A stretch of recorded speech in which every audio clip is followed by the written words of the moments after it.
আসসালামু আলাইকুম, welcome back to my channel. চলে আসলাম ছোট্ট একটা রেসিপি নিয়ে। আজকে রেসিপি হচ্ছে সুজির পিঠা রেসিপি। তো আশা করি ভিডিওটা আপনাদের কাছে ভালো লাগবে। ভালো লাগলে লাইক কমেন্ট শেয়ার করবেন আর চ্যানেলটি সাবস্ক্রাইব করে পাশে থাকবেন। তো এটা হচ্ছে সুজির পিঠা। সুজির পিঠা বানানোর জন্য আমি দেখেন বাটিতে নিয়ে নিচ্ছি। এখানে 200 গ্রাম দুধ নিয়ে নিচ্ছি আমি, আসলে 200 গ্রাম দুধ। তো দিয়েছি এখানে একটা ডিম। আমি লো টেম্পারেচারে একটা ডিম এখানে দুধের উপর দিব। সেক্ষেত্রে দিব এখানে আমি, দেখেন ডিমটা ফেটে নিচ্ছি আমি। ডিমটা যেন ফ্রিজ থেকে আগে বের করা হয় সেদিকে অবশ্যই লক্ষ্য রাখবেন। তো দিয়েছি আমি এখানে চিনি পরিমাণ মতো।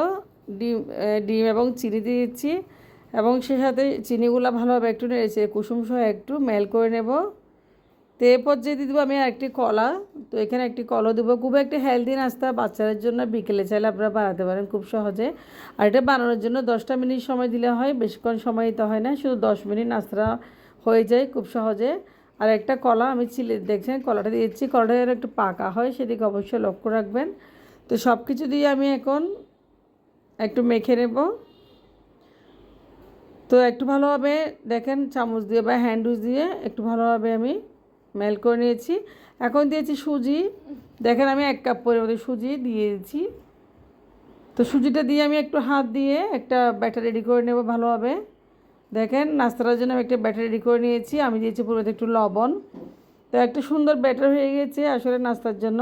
এই ব্যাটারটা আমি ঢেকে রাখবো ঢাকনা দিয়ে 20 মিনিটের জন্য, যেন সুজিটা একটু সফট হয়। সুজিটা আসলে সফট হলে নাস্তাটা একটু সফট হবে, নাস্তাটা একদম ফুলকো ফুলকো হবে, খেতেও ভালো লাগবে। দেখেন ব্যাটারের কনসিস্টেন্ট কীরকম হয়েছে আমি আপনাদের দেখাচ্ছি।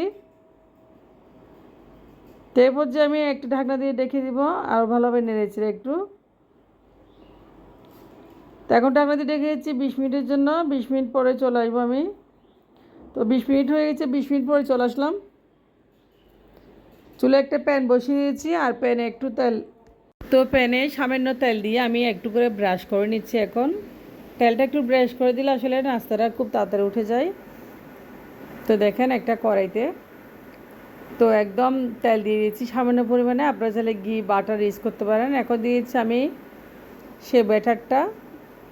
তো ব্যাটারটা দিয়ে আমি 10 মিনিট মতো ওয়েট করব। 10 মিনিটের মতো ওয়েট করলে নাস্তাটা খুব সহজে হয়ে যায়। দেখেন চুলার আঁচটা একদম কমিয়ে দিয়েছি, আপনাদেরকে দেখাচ্ছি। এরপর যে ঢাকনা দিয়েছি আমি 10 মিনিট পরে চলে আসবো। দেখবেন 10 মিনিট পর নাস্তাটা হয়ে গেছে। তো 10 মিনিট হয়েছে, দেখেন নাস্তা একদম হয়ে গেছে মাশাল্লাহ। উপরের কালারটাও খুব সুন্দর হয়েছে। আমি উল্টে পাল্টে একদম নাস্তা বানিয়ে নিয়েছি। তো সুজির নাস্তা খুব সফট হয়েছে আসলে, খেতে দুর্দান্ত স্বাদের।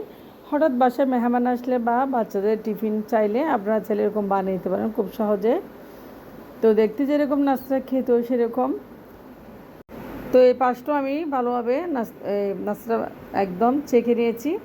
এখন চুলা থেকে নামিয়ে নিয়েছি। দেখেন খুব সুন্দর করে পিঠাটা আমি এখন কেটে নেব ছুরি দিয়ে। খুব সফট হয়েছে নাস্তাটা। সকাল বিকাল চাইলে আপনারা খেতে পারেন, বাচ্চাদের টিফিনও দিতে পারেন। আর হঠাৎ করে মেহমান আসলে বাসায় সুজি থাকলে একদম ঘরোয়া উপকরণ যা যা আছে এগুলো দিলে হবে। তো ঘরোয়া উপকরণ বলতে আমি আজকে ডিম ব্যবহার করেছি আর লিকুইড দুধ ব্যবহার করেছি আর দিয়েছি কলা। দেখেন নাস্তাটা কত সুন্দর হয়েছে, একদম সফট হয়েছে। আমি কেটে নিচ্ছি, খুব দারুণ লাগতেছে। তো এভাবে কেটে কেটে আমি নাস্তাটা সার্ভ করব। তো আপনারা আপনাদের ইচ্ছা মতো নাস্তাটা কেটে শেপ দিতে পারেন। একদম সফট, একদম খেলে মুখের সাথে মিলিয়ে যাবে এই নাস্তাটা। দেখেন নাস্তাটা কত সুন্দর হয়েছে মাশাল্লাহ। কেটে নিয়েছি, দেখতে একদম খুব সুন্দর লাগতেছে, একদম সফট আর ফুলকো ফুলকো। তো আজকের রেসিপি একটু পর্যন্ত। আপনারা ভালো থাকবেন, আরেকবার ট্রাই করে দেখবেন। আল্লাহ হাফেজ।